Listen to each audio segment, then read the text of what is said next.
Is that what it's Okay, it's 3:00, so we'll start the meeting. Melody Esberg. Here. Rhonda Gershner. Here. Rick Fisher. Here. Mike Cage. Here. And I'm Pat Parsons, the chairman, and I'm also here.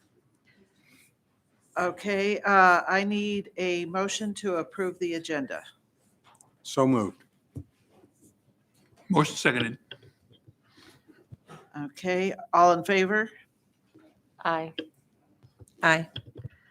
Okay, I need a motion to approve the minutes from the August 2nd meeting. So moved. I need a second. Second. All in favor? Aye. Aye.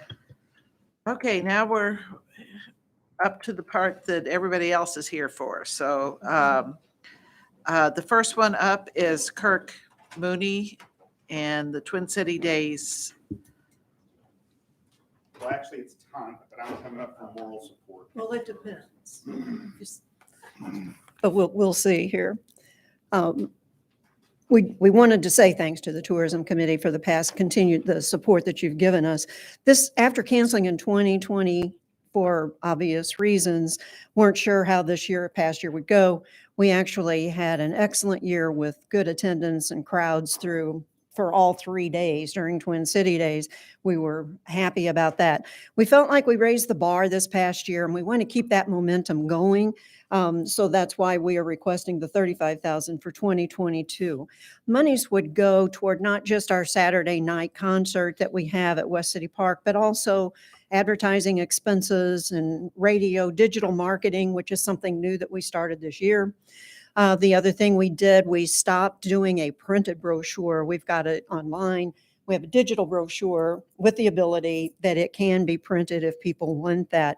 What we found this year was the huge increase in things like the tents, the trash receptacles, the porta-johns, at least a 20% increase in those expenses, which we weren't anticipating as much. On the form, I said that I used the little formula that we go through, and looks like that Twin City Days can bring in as much as $94,000. Our chamber is a 501c6. It's a not-for-profit organization. We do solicit other sponsorships for Twin City Days through our membership of the chamber, and it helps us to break even during Twin City Days. The chamber, on the events that we sponsor, we try to keep them either free or at a very low cost so that people can come and enjoy the activities that we have. As always, the Tourism Commission would have a prominent placement in our advertising. Over the past 25 years, we've become a major event for this area, and we're really proud of that, and drawing from all over the region for us. Having said all of that, if you have questions, that is what Kirk is for.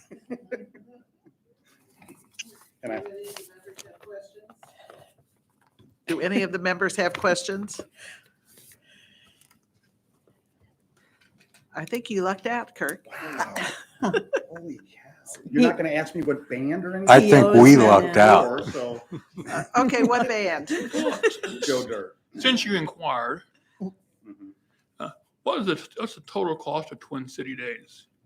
It- Because you put it on. It's costing us probably about $90,000, if not just a little bit more. Yeah, it's more than what you think when you really start with the golf tournament and everything. And actually the sponsor solicitation, I'm not saying it was a struggle, but it was a little bit tougher coming out of COVID to have some of these people step up to the plate. It really, really was. In fact, we had a lot of people that weren't even sure we were going to have Twin City Days last year. It's like, oh yeah, we're going to have it. We're going to have it. We're going to have it. So, you know. Mhm. Thank you, Mike. That's it. Thank you so Thanks. much. Okay, the next one up is George Ports and the Traditional Music Festival.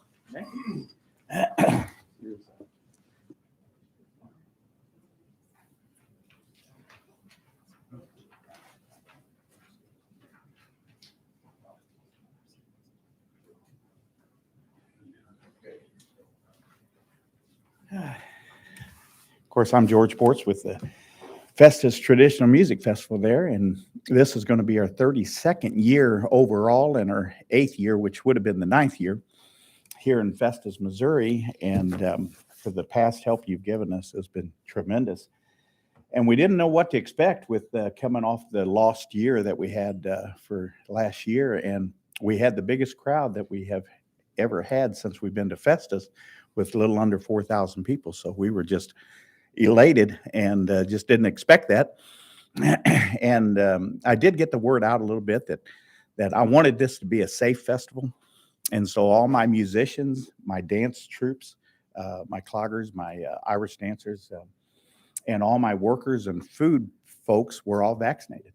And so I didn't require that as far as for the folks coming in the gate, because we had so much area, that they can spread out in. But anyhow, we had a wonderful festival this year, and we got some big acts booked for next year and everything. And we just got so much room to grow, of course, with the new stage up there and everything. Is just fantastic. So looks like we got through. Like I said, I was really worried with the pandemic and everything, and I didn't know what to expect. But we did lose one food vendor for last year as far as the American Legion. And but they're back next year for coming this year. And but besides that, we just had a great festival. Our festival we call it traditional music because we have our foundation of our Ozark bluegrass music. But then we bring in our Irish music, we bring in Cajun music from Louisiana, and our classic country, our gospel music, and we have a big variety show. And we found out this year that we have over 60% of the folks that come through the gate on Saturday stay for Sunday. And so our hotel headquarters is the Comfort Inn, and we were full again this year. They had a couple cancellations at the end, but we're so elated that filled up at the last minute, and that we found out, almost 60% of the folks come back for the Sunday show because we have different acts on Sunday that we have on Saturday. Some of the acts are 2 days, but then we have others that just play on Saturday and others play on Sunday. So anyhow, some of the folks overfilled into the Drury Inn and other hotels. And since our festival goes from noon to 6, on Saturday night, we have a large amount of people that hit the area, food establishments, and then they come back to the hotels. We have a big jam session and a lot of fun at the hotel there on Saturday night. So we're looking forward to this coming year, and we're just elated that back 9 years ago, our governor shut all of our parks down over in Illinois, but we came over here to Festus, Missouri, and we've been elated since we've been over here. It's just fantastic. And so, have any questions there? Does anybody have any questions for George? Oh, and we're really proud that we keep our admission low. We're still $8 to get in, and children are free, 12 and under. So, we make it really affordable for anybody and everybody as far as that. So we keep our admission low, and we've had just last year, we had 3 Nashville groups there. And so here folks can pay $8 to see a great Nashville entertainment, and our local groups.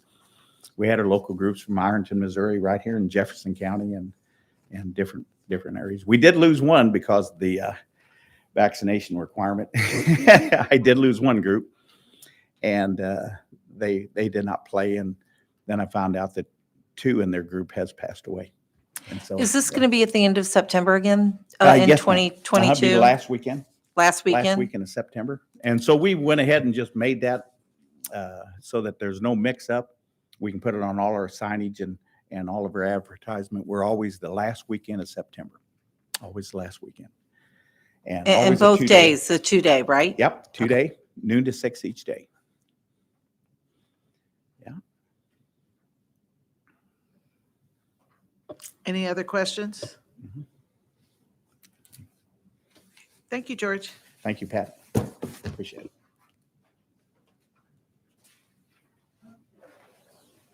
Our next person is Andy Held with the Bottleneck Bridge Ride.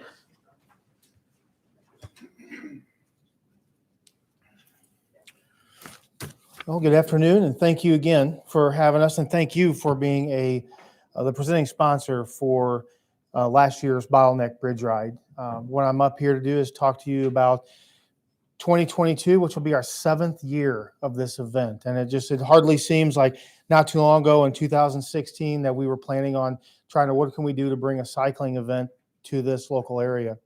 So just as a recap with last year, just some statistics is we partner with TrailNet. And TrailNet is an advocacy group out of St. Louis that's been working for the past 20, 25 years for walkability and bikeability for lots of different communities. And we knew if we wanted to bring something down here, we would have to partner with somebody that really had a large constituency, a large reach across the area in Missouri and in Illinois. And it's done just that, and it's worked very well. We've had as many as 400 cyclists, 400 plus come in. This past year, we had 400 cyclists, and of those 400 cyclists, 87% of them came from outside of any Jefferson County zip code. So we like to think that's a great success as far as bringing people from outside the community into our community to spend dollars, spend the night, spend time, and see exactly what Festus and Jefferson County has to offer, especially when it comes to cycling. This event is a one-day event. This past year was, I think, one of the most exciting because the city of Festus was gracious enough to let us close down Main Street for the day, which was an amazing venue. If you had seen any of the photos, and I put a lot of links in the photos that I had sent along with our report of Main Street with 400 cyclists on there, led by Mayor Richards and Mayor Shilley in Mayor Richards' car. It was just absolutely stunning to see all of that take place on Main Street, and then have the finish for the day on Main Street, which the riders and the people that were there could not comment enough. We had received several comments about how that was just such a unique venue to start and finish the day, that they were in love with it, and hope that we can do it again. So that's going to be kind of our focus on going into 2022 as well. Is I will be presenting to the city council to see if we're likely to do that. In doing so, we're going to have a big focus in how do we grow this event even more. 400 cyclists is fantastic. We have roads, or we have routes that are 34 miles, 42 miles, and 67 miles. Now, if anybody's driven in this county or anywhere, it's not exactly the flattest. I think my best comment has been it's flatter on a map than when they come down here and they start pedaling it. But that's one of the huge attractions to this area, because not only are hills somewhat exciting for some, but the scenery that they have in Main Street USA, if you will, and the communities that take you you leave Festus, you head to Villa Antonio, you head to Wild Sun, you head to LaChance, you see Russell House, and then you come back to Festus where it all began. And you get to see some amazing sights and scenes along the way. So we offer something that's just quite incredible for a cycling event. Part of the focus on 2022 is we're going to be working more closely with our digital marketing for that. So working with Kirk and KJF, being able to do a geofencing. And that's why part of our expenses for this year increased, is because we want to be able to not only spread the word via zip code, but we want to be able to event target. So we can basically, in working with them, we can target those zip codes and those people that register for events in different locations. So when they're on their phone, their iPad, or their computer, that I think will pop up saying, hey, have you heard about the bottleneck bridge ride in Festus, Missouri? So we can go out to, whether it's Cape, whether it's out of state, whether it's different events in the area, to bring them to what is really considered one of the premier events for TrailNet. And that in tow will also, kind of what will dovetail off of that, is people traveling from a further distance will be able to have access to, we're going to work closer with the hotels and even the restaurants to kind of find out what can we do to make sure that we have a lot of amenities for when they get in here, if they come in on Friday and they know they're going to ride on Sunday, what they can have to look forward to, whether it's local bike shops in the area, or it's restaurants for breakfast, dinner, and so on, but a place to rest their head. And a big focus is going to be on how do we activate Main Street? So how do we get more maybe sidewalk sales or things? Because we want to be able to bring people in. And when people come here, it's not just a cyclist. You don't just get somebody with a bike on the back of the car. You get a wife, you get kids, the spouses, significant others, and they're their support people that come into town with this, because when it's an overnight event, they want to come in and spend some time doing things. So we see 400 people might be on two wheels, but we see a lot more people that come into town for this to come here and do these rides. You know, again, we also have multiple sponsorships along this just to sustain it. The presenting sponsor of the Tourism Commission is what really is the backbone of the event. But the other, like the wineries and such that help support it, really help support the nutrition and hydration for the cyclists when they're out there. So we provide every single rest stop the food and drink that they need to sustain them from point A to point B, which is about 12 miles or so in between each location. So again, we will be, it'll be on August 21st of 2022. It'll have an 8 a.m. start time, which will be one mass start, be led with police support. There'll be SAG support that's out on the road for safety for the riders, SAG being support and gear. There's several vehicles, and we have a shortwave radio team that monitors the route. So if somebody goes down, there's an app they can download to say, I'm in trouble, and somebody can pinpoint where they're at on the map on the computer. So it's a very, we try to cover all the bases for safety. Since, if you leave Festus and you find yourself by La Chance in DeSoto and you're in trouble, there's somebody that's going to come and get you. But we're looking forward to another successful event, and would hope that the Tourism Commission will once again be our presenting sponsor. I'm happy to answer any questions or early registrations. I'll skip the registration. Does anybody have questions? What was the number of bikers you had in your first year? The first year we had 350. I was just want to see the growth of this run and see if it's got any bigger or not. Start off with 350.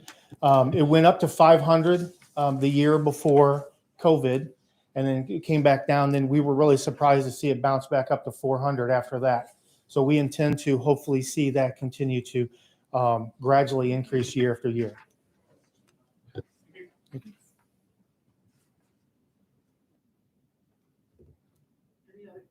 Any other questions? Okay, thank you, Andy. Great. Thank you. Next one up is Denny Foster and the 7th anniversary Street Fest. Hello, thanks for having me. Thanks for the support of the event. Kind of like everybody else that's been ahead of me, this year's Street Fest was the biggest that we've ever had. We actually didn't know we were going to have it until about 5-6 weeks beforehand because of everything going on. So to have the type of attendance that we had was pretty overwhelming and was great. So the main thing is that with what we had this year, we didn't end up having anything on the other side of our street like we usually do, like with an art walk. So for this next year, we're really wanting to concentrate on expanding the event, expanding the amount of people coming down, making sure that we have enough room. That was actually kind of an issue that we had. We had enough people that it was kind of tight. So we plan on expanding it down a little bit further, staying within the constraints of from Mill to Adams, and then also continuing to build on our musicians. This year, I thought we had the best we've ever had. We brought in a band from Nashville, Logan Ledger, who's really exploding on Spotify and really getting a name for himself nationwide. And then we brought Steve Ewing of The Urge down for the nightcap, amongst other bands. So it was really, I think, a very positive and great event, and a lot of it thanks to the tourism department. We're going to end up trying to expand sponsorships for next year like we had previously. Like this last year, tourism was the presenting sponsor and the only sponsor that we really had because, again, we didn't have a lot of time. I'd already been putting it together, obviously, but we really didn't think we were going to have it with that was when Delta was coming on strong. So but this next year, we're going to still look at having additional sponsorships to increasingly get the event larger, bring in even bigger bands, kind of getting known to trying to find bands that are about to get huge as opposed to paying large amounts of money for ones that are already huge. So that's what we're going to continue to do, and just continue to advertise the event to make it larger and try to make sure that everybody on Main Street has one of the best days they've had of the year. Is kind of one of our main focuses and goals. So I'm going to keep going with that. Does anyone have any questions for Denny?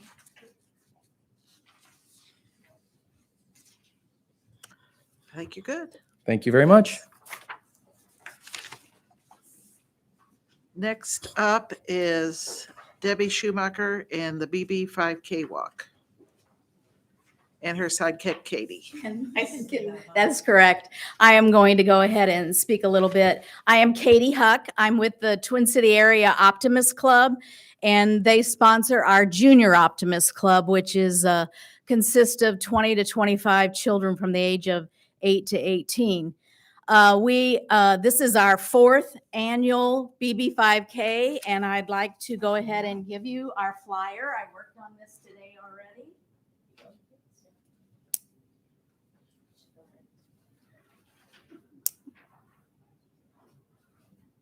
And we have got the park already for October 22nd of 2022 at the park. We like the back pavilion with no electricity. I know we're crazy, but there's hardly anybody there. At 8 o'clock in the morning, it's peaceful and it works very well for us. This year, it was a little slow again. Here we are. The COVID hit us again right in October. Our participation didn't increase, but our thanks to you and other sponsors, we are able to give 8 children from the Festus school, mostly Festus, 8 scholarships. And they added up to $3,875, I believe it was this year. So each child got around $500. But Debbie is our chair, and I'd like her to introduce herself and tell a little bit about why we do this and what our goal is for this coming year to just kind of increase participation. To review back to last year a little bit, we were trying to get Aeneas Williams to come speak to us. COVID, he didn't want to come. So it was going to be a little expensive. He does give it to us as a discounted rate, but it just didn't work out. So that's why we had asked for $2,000. And since he didn't come, you were generous and gave us $1,000. We'd like to ask for that again because we're hoping that this year participation does increase. And we do get people from Illinois and St. Louis.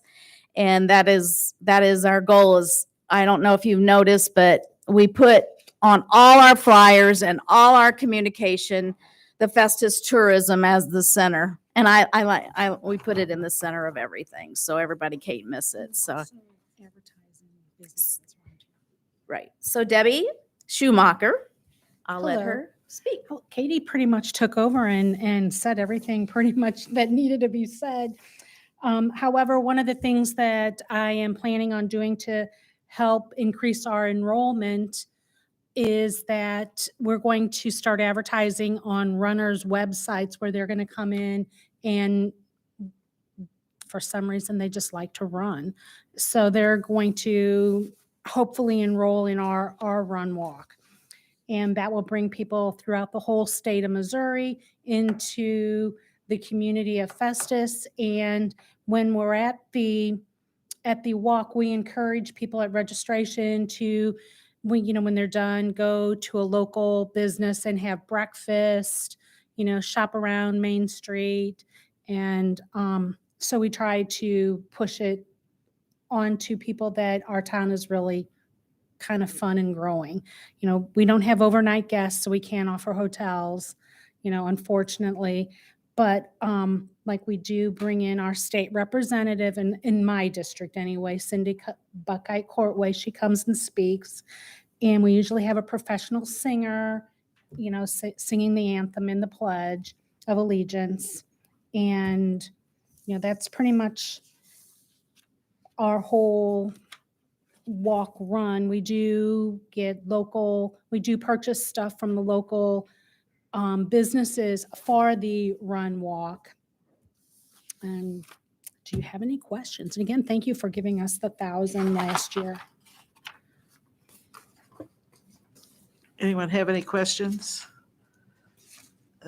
It's, Do you guys understand why we do this? This is very important to Debbie Yeah, and I. I assume that you already knew why we do the BB 5K walk well, do you- I know because because you're on You're the on the board. committee. Do you want me to give a brief description of You're why? asking for the least amount of money, not a problem. Okay, Okay, so you don't need that. Okay. okay. I know, we just No, like to I think it's, we yeah. just, our goal is to help kids in our community to be aware of suicide. We asked them to do Absolutely. a essay, and the winners are the ones who got the scholarships. The essay was, what would you do if you knew someone that didn't want to live any longer? And it's amazing Oh my how God. lonely the children in our community are. So this is very important for us to get the word out, and that's what this is all about. So I won't take any more of your time, but Thank you. Thank you. thank you. Okay, next one up is Four Brothers Mead.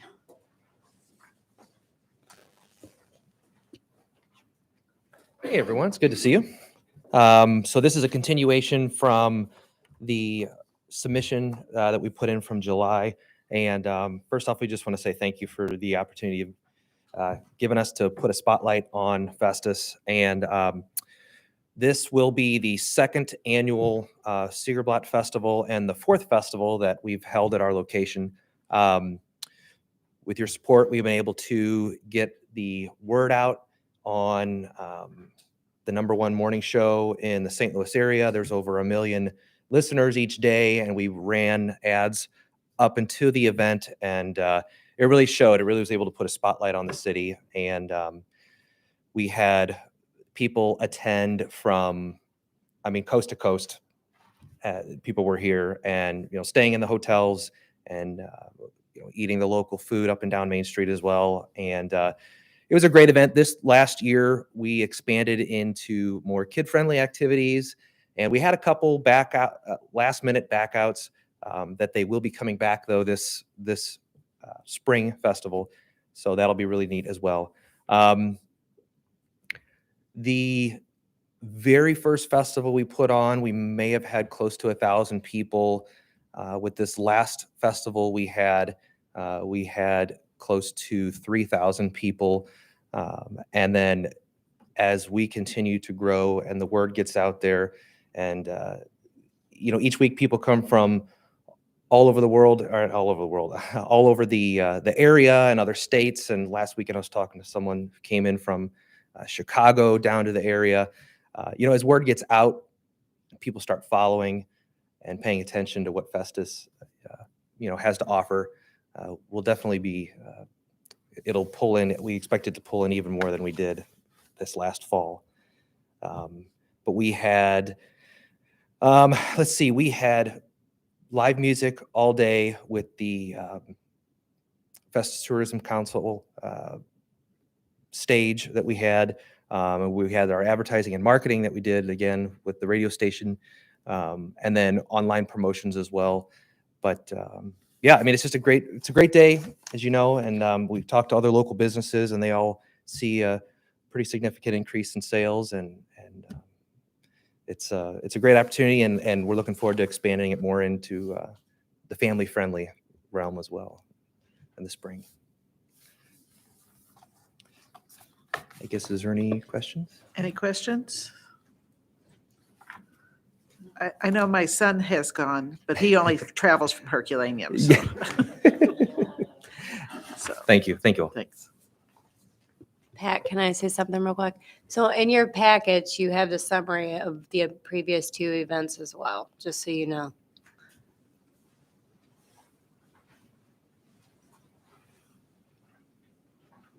Okay, the next one is the Federated Auto Parts Raceway. Is that? I'm supposed to be speaking for Ray, but I think I'm really more questions. We've supported him before for this same event. It's always in August. It's the first weekend in August. It's probably, I've been running the hotel for over 11 years, and truly he's the first event that I went, wow, I'm actually getting some business from something going on. Granted, he's in Peevely, but there's one hotel in Peevely and one restaurant. So they have to come to Festus. And since then, I'm sorry to make it clear, I do get business from other people going forward, but I've always been a fan of Ray's because I see it, and these racers have very deep pockets.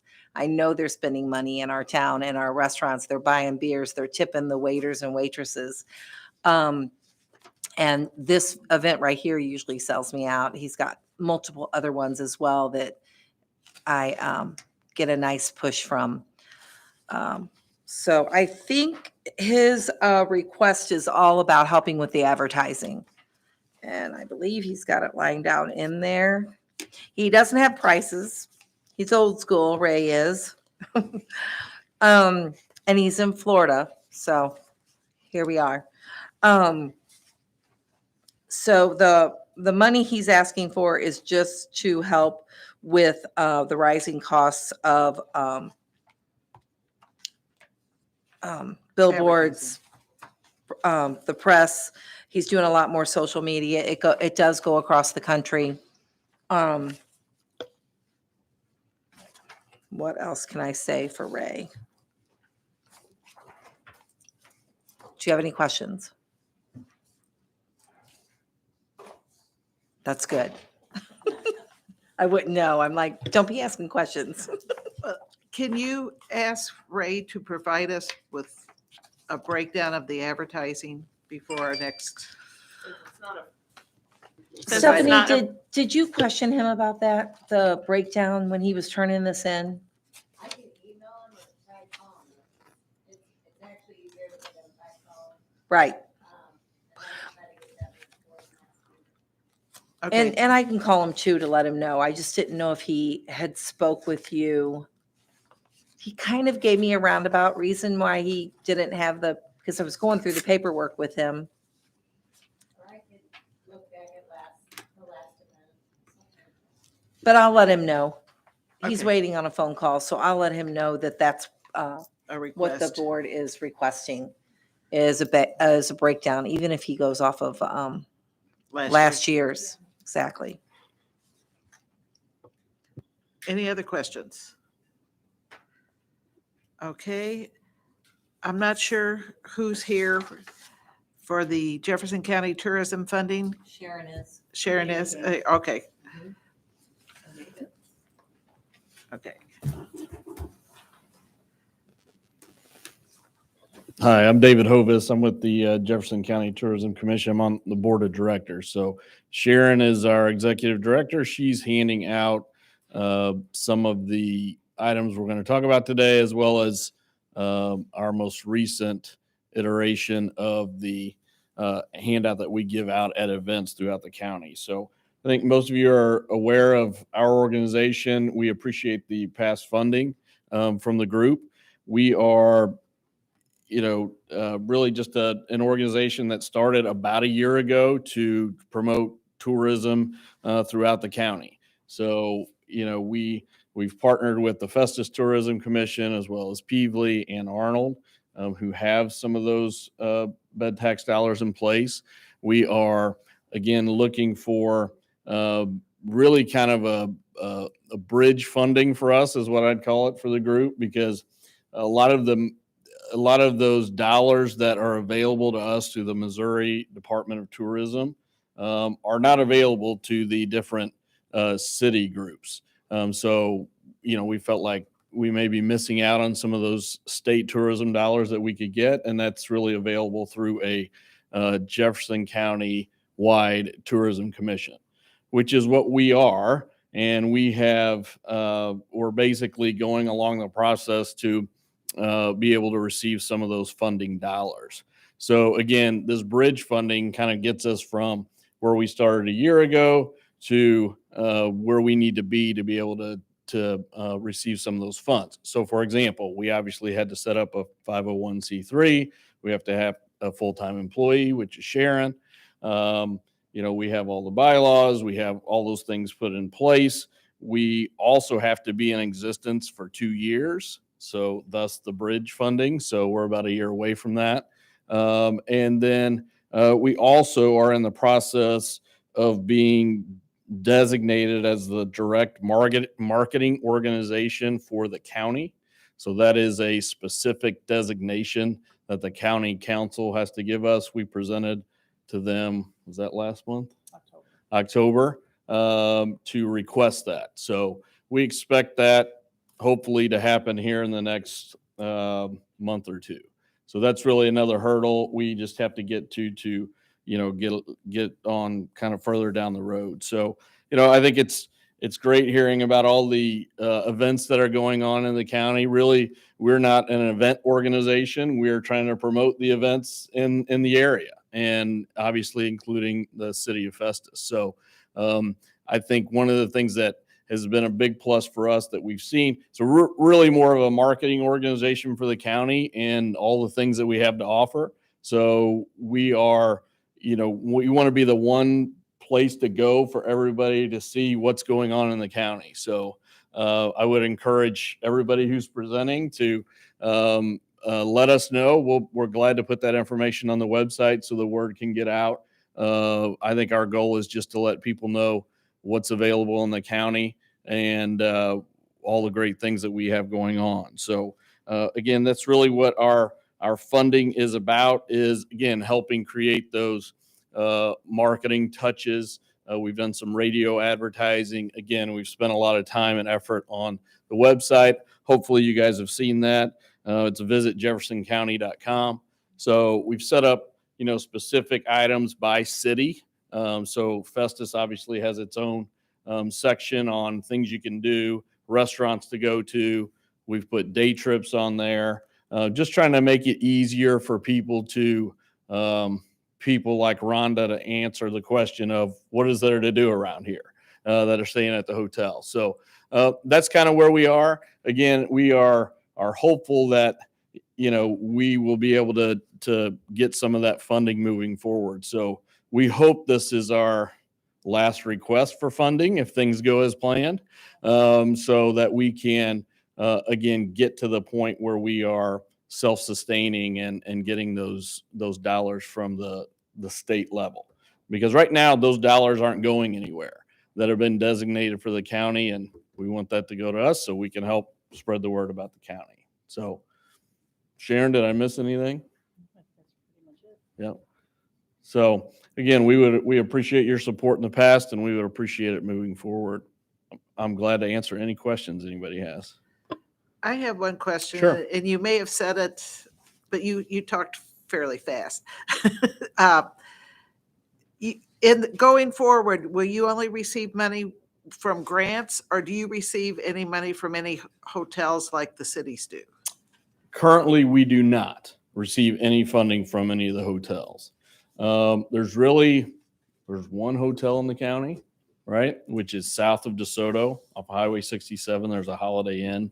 Used to be a vacation club. Now it's open to the public. So at this point in time, there really has not been, a hotel tax or really a hotel to fund that. Now we actually are speaking to them now to hopefully maybe try to get some funding from them. They're looking to, I think, give back to the community, and we said we'll help you do that. So I think that's in process. Again, we've talked to the county. Those are possible funding sources for us too moving forward. But yeah, as of right now, it's just been requests like this from the funding in the 3 cities in the county that have a bed tax. And so, yeah, we don't get that without, making requests like this. Okay. Good question. Thank you. So yeah, I think future funding for us is, we've gotten private donations from people too, but I think, kind of going forward, those state tourism dollars where we can see ongoing funding is our plan at this point. Excuse me. Hmm? I understand this will be your last year for requests, you think? That's our expectation. Yeah, because then we'll hit the 2-year mark where we can, again, that's one of those hurdles that we have to clear in order to get some of those larger tourism funds, grants, is to be there for 2 years. So basically October of 22 will be our 2-year mark. I'll just tell you, I heard it from our people that I'm kind of disappointed. We gave you $20,000, but you won't even give a discount on an ad. We can't put anything in there without full charges. You don't give us any break or anything when we try to use your publication. We put ads like on Facebook and on the actual website. So we try to put some events in there and you charge us full price.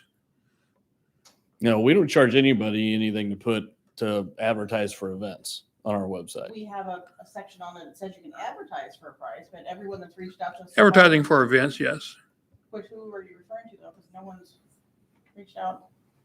Because Barb's used me as well, and we've posted things on there. Well, I guess I heard it wrong then. I think you misunderstood what I was saying, Mike. I said I had to go on their website and post everything up there myself. But it didn't cost us anything to do that. I misunderstood. Sorry. So what she's kind of explaining is we have a back door. So once you actually are implemented into the system, she can actually go in there and post all the actual events that are happening in Festus. And then once you send us the information, like the JPEGs of your flyers, we post that on the Facebook page as well, and then also on the main event page. So there is no charge to do that. It's a nice handbill, but I hate to tell you, it has nothing to do with Festus on your handbill.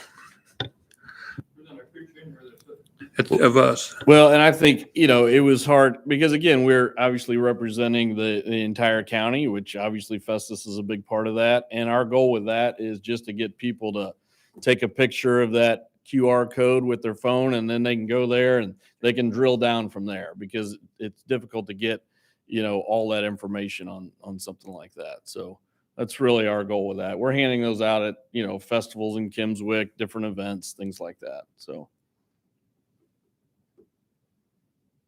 Good questions. Any other questions for us? Thank you. All right. Thank you. Appreciate it. Our next speaker is Robert Bruns, speaking about the football camps. Yes, thank you. Thanks for your continued support of our program. We just wrapped up our 4th annual.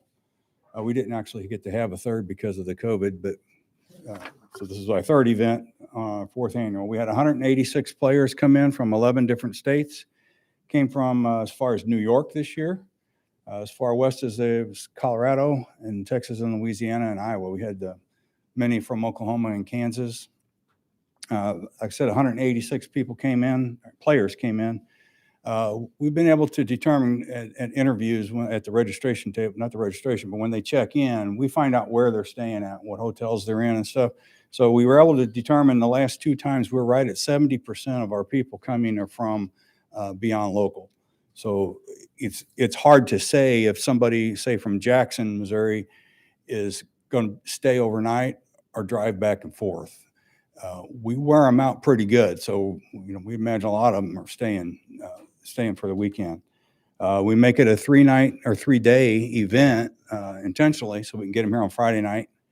But it's also a hype rally where, we get them all going. We hand out all the equipment then. We get all the parents involved. We had a great speaker lined up this year. He was the athletic director at the Air Force Academy. And at the last minute, he had to drop out on us. And so we were really disappointed in that. But we did have another speaker from Jefferson County Sheriff's Department come in and did a great speech for us.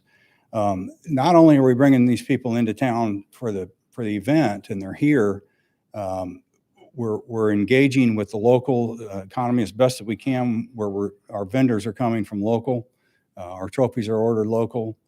We have a local vendor running our concession because we just, quite frankly, can't, with all the licenses that are needed and stuff. We just don't have enough people to manage a concession. So we let Gordon Stoplight take care of that. We also, though, are live streamed. So our event, the last video people we used could tell us the exact number of people that were watching in that moment, collectively over the weekend by different IP addresses, and where those states were. We're using a different vendor this year, and he wasn't able to give us all that information, primarily because the original company we had just backed out with just a few days, and they're the ones that come up from Fort Worth. We found a guy actually in Hillsboro who does the same thing, only better actually, but he just didn't have all the equipment necessary to give us the feedback. But historically, we had about 15,000 viewers, and they're coming from all the same states that the players are coming from. So it's grandma and grandpa and aunts and uncles and stuff, we assume, watching, and potentially coaches. We were a little bit fewer on players this year than we have been in the past. Our third grade level, we just didn't have the same numbers in the third grade. So we, rather than try to put something sloppy together for the third graders, we just dropped them for this year. The ones who wanted to move up and play in the fourth grade level, we allowed with caution, because these aren't your everyday youth football kids. These are handpicked kids. We go through literally hundreds of videos and data provided by their coaches and parents on these kids, and we handpick the ones. So we turn away a lot of kids, but if they're coming from beyond, we're a little bit more lax on ones we'll let in. We're a little bit harder on the locals. But we do need the local kids to fill in certain positions at times. So sometimes they get a little bit of a break as far as their qualifications go to get in. When I did the form, I struggled with being able to upload some of the stuff that was necessary. And I think, though, it came out in the packet, was it last year's or this year's, this year, or the projection for next year? Did that get? I was able to download all the attachments. But I couldn't get to attach the one. So if there's anything you think, you can just give me a copy of. Okay, well, I emailed it to you. That's why I think you included it in the packet. Do you all have the breakdown of my expenses projections for next year with a total of 72,000 at the bottom? Okay. So we just turned over, when I got here, just gave this year's breakdown of profit and loss statement to Stephanie when I got here. We had about $8,000 profit this year. I have one bill I don't have yet, but I was given a per item price, so I know what it's going to be. But I don't have it rounded. The shipping was outrageous this year, so I estimated it at 3,000. That's it's the last one on last year's list. I don't think you have last year's list. Profit and loss. That's what I couldn't get in the box on the form. It kept telling me I had to remove the derogatory word, and I couldn't find a derogatory word in there. So I don't know what it was.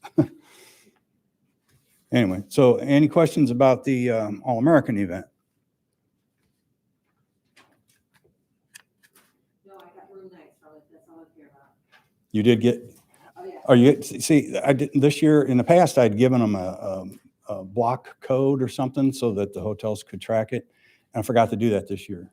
And by the time we realized they hadn't done that, it was too late. So So the coaches usually will call, with the groups, and they'll get some type of, try to get a discount that way. Okay.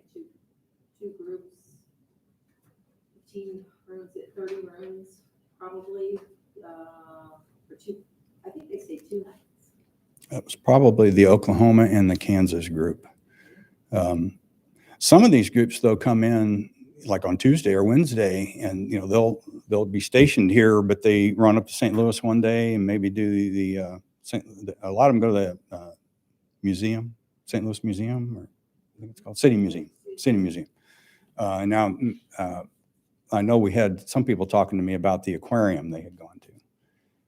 So that's nice when they come in a couple extra days for that. Some of your players were sitting on Santa's lap at the Santa house during Winterfest. Oh, really? Were they in uniform? I didn't see him. Santa was saying that there have been football players there. And I noticed our events are double over again this year, so I'm going to use your event in my advertising. So anyway, any questions about this past year? Okay. And so I actually have two events, so I'm the next one. You want me to just roll into the next one, Pat? I'm real excited about this one. It's something we've been debating for a couple of years. It has not been, as one guy tried it in Warrenton one time, and because I know the guy, I know why it wasn't successful. I have been aware of my entire life that high school kids, if they're not on a Division I radar for football, they're marketing themselves. There is no one out there that's marketing football players to colleges, high school football players. And we've decided to do a combine where we're going to invite 195 high school players. We're going to use that same 11 state reach that we have with the All-American Bowl. And again, it'll have to be selective because you can only have so many of each position at a camp at the same time.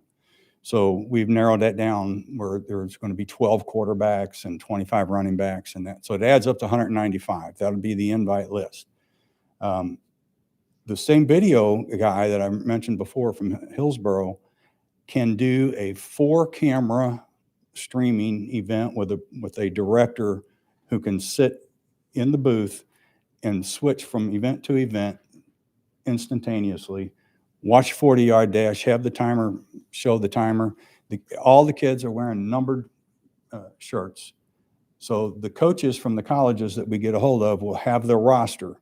So when they see, number 428 as a running back, he can look at that and see he's from Topeka, Kansas, and his school is, the name of his school. And so that coach can reach out to the school and get further information on the player.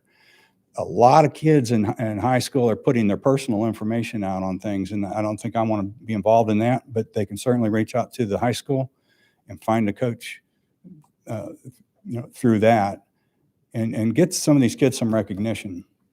I mean, I had to sell myself when it was time for college football, and I had to take the 8mm film and projector and go from college to college, set it up, and there was no fast forwarding or anything. It was, nowadays they have the huddle and kids have a lot more access to stuff.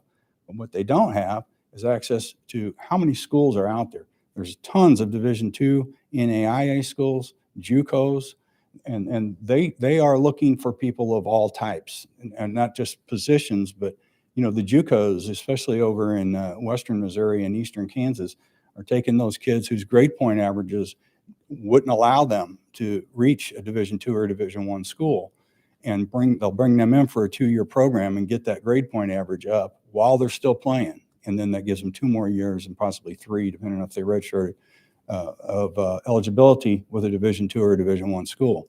You see it happening at the Division I level. Kids will come up from a JUCO or from a lower division school and get an opportunity at a Division I or Division II college. So it's not much of a fundraiser. I mean, we debated real hard on where to set the price point for the entry fee at $105 a player. That doesn't give us a lot of cushion.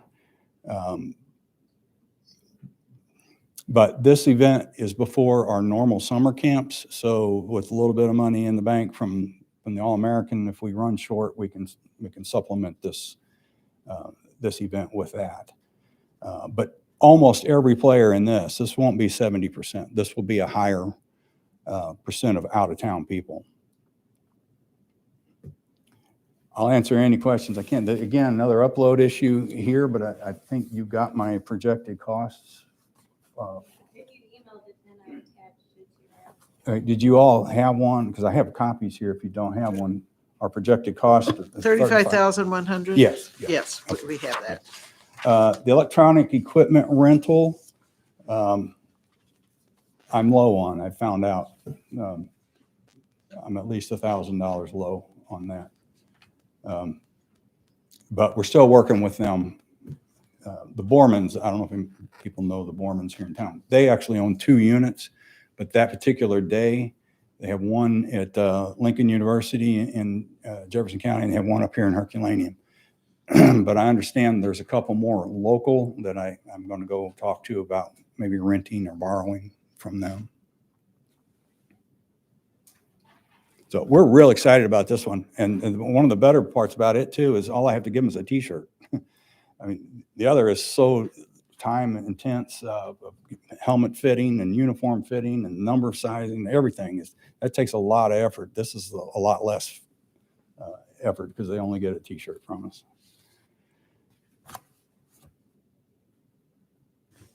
Sorry, I know I kind of rambled on about it. I'm really excited about this event though. How many players do you anticipate that would register for this? 195. And he said more than 70% will be from out of town. On this one, we're going to be closer to 100% on this because because of the All-American event's a little bit different. You don't have fourth graders traveling from Texas that often. We get them, but we have to supplement with local kids on the All-American event. On this event, these will be hand-picked high school kids. They're high school, but they're not old enough to go on their own yet. So their family, somebody in the family will be with them or potentially coaching staffs. We will use a lot of local high school coaches on this as well. I do have a question just from following your numbers. Your fees looks like they're going to bring in over 20,000, yet your expenses are 35,000. I mean, so that shows a 15,000 loss. So you're going to cover that from the other events, or where else do you have income coming in? From you. We're asking for 20 from you. Okay. Okay. So not a lot of margin, like I said. So we're,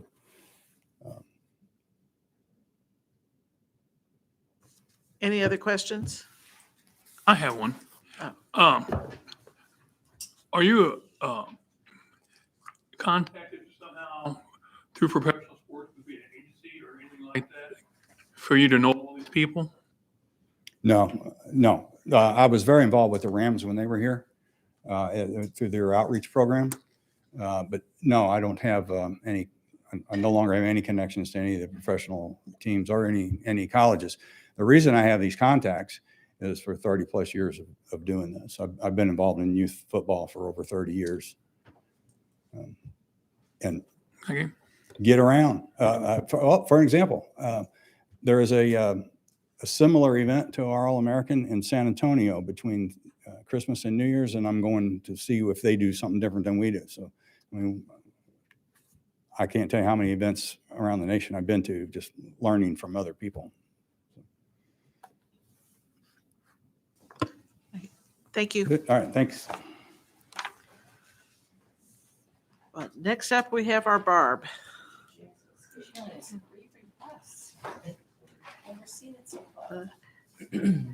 That's because we made her come back. Or Do I? She You said- only have 3 requests. I've never seen it that low. It's December. Oh, I've never seen it that low regardless. Okay, so the Blues and Funk Festival. This is last year. It was my first year to do that event. I inherited it from the Friends of the Park, Friends of Festus Parks. It is no longer with us. So while it was a good event, I think there's definitely room for improvement. I do this, but I was learning with that event, what they do. So it was a fun evening. I don't know. It's a constant learning event for me. It's not my the genre of music that I listen to. So I really feel like I kind of struggle with this event. But it's a good event and it deserves to continue. I don't know if you guys have questions about this. Has your attendance been improving all along? I don't really know what their attendance had been before I got there. I've heard that they've had really big years, but I've heard that it's been declining also. It's in August, it's hot. But I felt like there was a good crowd out there this year.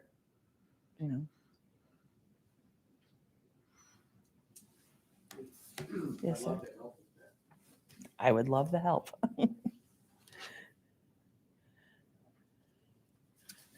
next. Sundays at Sunset. So when we had this last year, we had, I would say most nights had a minimum of 150 people. There were some nights that had 300. There were some nights that had more than 300. It was, there was a night when it was 74 degrees out there and rainy. That night, I didn't think that we would have anybody that would show up because we got out there and then it started raining and everybody was gone. And then it stopped raining right before 6. And I thought, oh gosh, nobody's coming back. But dang, they did. It was great. So I was really excited about that. That was a night that there was probably 150 to 200 people there in 74 and chilly and a rainy night. So, we've had good attendance at that. I think I've had several people that have said, that they've come down from South County. It's on a Sunday evening, so I'm sorry, Rhonda, nobody's going to spend the night on a Sunday night. But I get a lot of positive feedback, from it, and that people enjoy this. And I hear as I'm posting things on Facebook or social media, the responses that I'm getting back are from people who aren't necessarily at the event but can hear it from their house, and that they enjoy that. I know the lights are always on at the tennis courts on those nights. So people enjoy it. And then Winterfest, I don't know if you guys had a chance to make it out to that. I would say there was about 3,000 people there on that Saturday. There were 267 waivers signed for ice skating, but a lot of those waivers had multiple names on them. So mom and dad came in and put 4 or 5 kids, 2 or 3, whatever, on there. I would estimate that about 700 kids talked to Santa between Breakfast with Santa and Santa being in the Santa house. We had one of the Yo Dog food trucks said they sold out. They said if they would have brought 500 hot dogs, sausages, whatever it is, that they would have sold out. The Yogi Donuts people, and if you haven't had their donuts, they're really good. They said that they had the best day that they have ever had since they've been in existence, and that they can't wait to come back to do things with us. The people at First United Methodist Church said they had served about 300 people for pancakes, got rave reviews. They did little shapes and things, so it wasn't just a round pancake. So I felt like it went really well. It was the biggest crowd we've ever had. It was a beautiful day though, and I can plan a great event and it doesn't matter if it rains, if it's cold, that's going to affect attendance, but Mother Nature definitely did her part that day. Yes, absolutely. Have you looked into any other things to bring people in?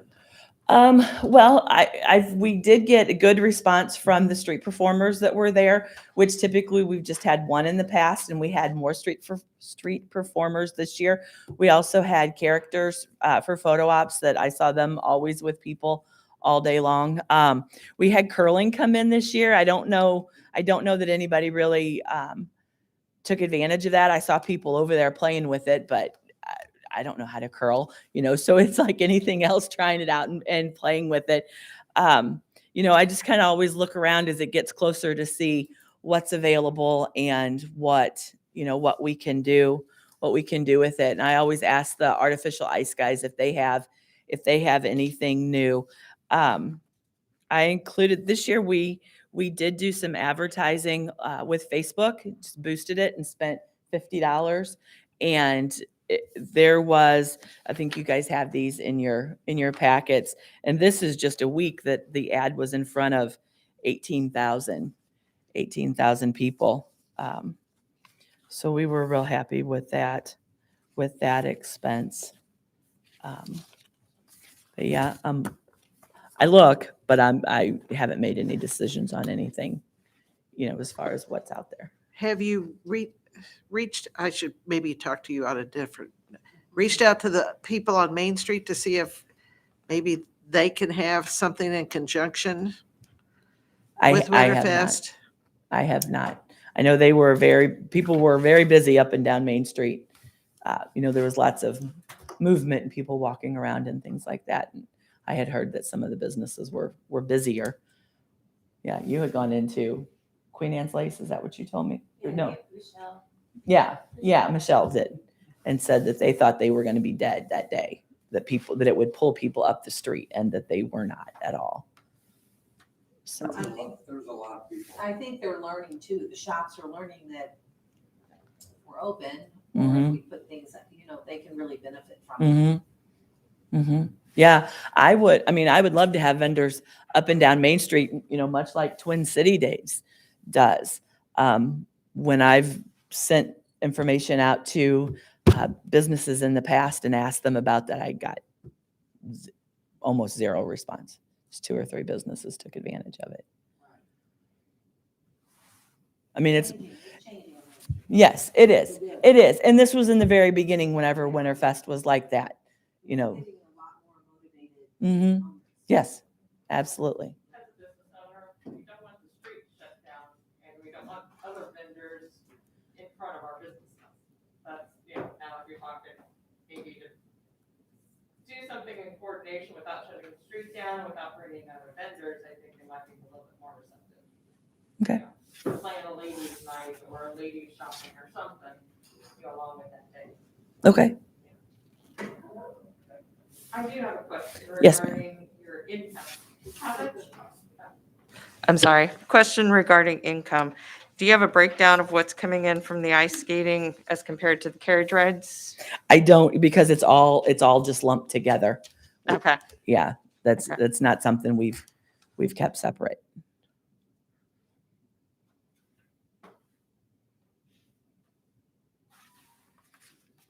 Any other questions for Barb? On your ice skating rink, Yes, sir. is that the only ice skating rink in town? I mean, are there multiple choices or That's it. that's it? That's it. Because it's very expensive. It is. It is. I was gonna say, we couldn't have poured water and froze it this year. No. And then again, you're much more dependent on Mother Nature. So if that's it.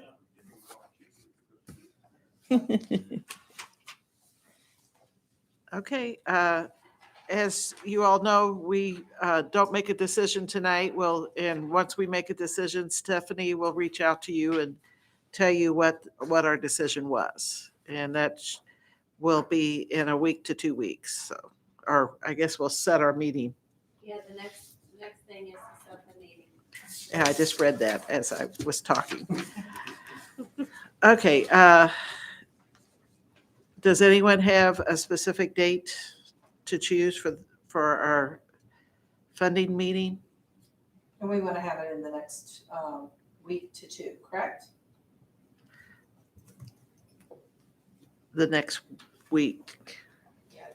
I would say prior to the 22nd, or the 22nd being the cutoff. If Do Mondays work Next for Monday. everybody? Does for me. Yeah, so that'd be the 20th. Yeah, I'm open on the 20th. are you open? What's that date? The The 20th. 20th, next Monday. What about you, Melanie? Okay, Yeah. so is 3:00 the best time for people? I'm retired, so. Okay. But I didn't do it very good. Oh, so we'll be meeting at 3:00 on the 20th, and Stephanie will reach out to you on the 21st or the 22nd. Okay? Stephanie, I would like to see a figure, what our average income is. I know some years we got high and others below. Could you also tell me what our average income is? I don't want to exceed our income. And it varies so much. Just give me a good ballpark average. It's around 237,000, and I do have a sheet to give all of you after the meeting so that we can talk about it at the beginning of the next meeting.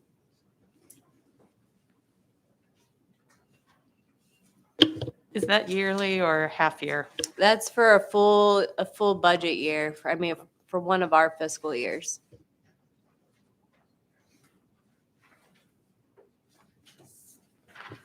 Okay, do I have a motion to adjourn? I make a motion to adjourn. Second. All in favor? Aye. Aye. Okay. We will see you in a week. Sure.